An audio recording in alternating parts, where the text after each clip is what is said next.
बौद्ध धर्म में अश्विनी पूर्णिमा, जिसे शरद पूर्णिमा या महाप्रवारणा पूर्णिमा के नाम से भी जाना जाता है, एक अत्यंत महत्वपूर्ण दिन है। ये दिन कई ऐतिहासिक और धार्मिक घटनाओं का प्रतीक है और इसे विशेष रूप से भिक्षु संघ के जीवन में एक प्रमुख पर्व के रूप में मनाया जाता है। अश्विनी पूर्णिमा का धार्मिक महत्व। अश्विनी पूर्णिमा का दिन बौद्ध परंपरा में कई कारणों से पवित्र माना गया है। अभिधम्म दिवस या देवारोहण। थेरवाद बौद्ध परंपरा के अनुसार भगवान बुद्ध ने अपनी मां महामाया को धर्म का उपदेश देने के लिए तुषित लोक में जाकर लगातार 3 महीने तक अभिधम्म यानी बौद्ध दर्शन का गूढ़ सिद्धांत का उपदेश दिया था। आश्विन पूर्णिमा के दिन ही वे संकिशा नामक स्थान पर वापस लौटे थे, इसलिए इस दिन को अभिधम्म दिवस के रूप में मनाया जाता है। वर्षावास का समापन।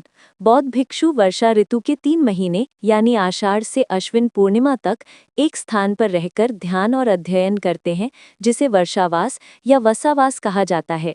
अश्विन पूर्णिमा के दिन यह वर्षावास संपन्न होता है, इसलिए इसे महाप्रवारणा पूर्णिमा भी कहते हैं। इस दिन भिक्षु एक स्थान पर रहने की इस अवधि की समाप्ति की घोषणा करते हैं। मैत्रेय बुद्ध की उद्घोषणा। मान्यता है कि इसी दिन भगवान बुद्ध ने भविष्य में बुद्धत्व प्राप्त करने वाले बोधिसत्व मैत्रेय के रूप में जन्म लेने की घोषणा श्रीवर्धन नामक भिक्षु के लिए की थी। सारिपुत्र को सम्मान।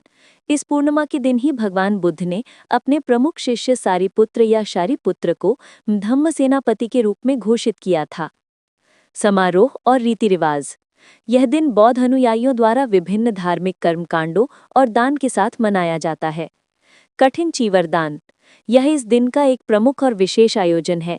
इस दिन उपासक यानी गृहस्थ अनुयायी भिक्षुओं को नए वस्त्र, चीवर और दैनिक उपयोग की वस्तुओं का दान करते हैं। इसे कठिन चीवरदान कहा जाता है और इसे श्रेष्ठ पुण्य का कर्म माना जाता है।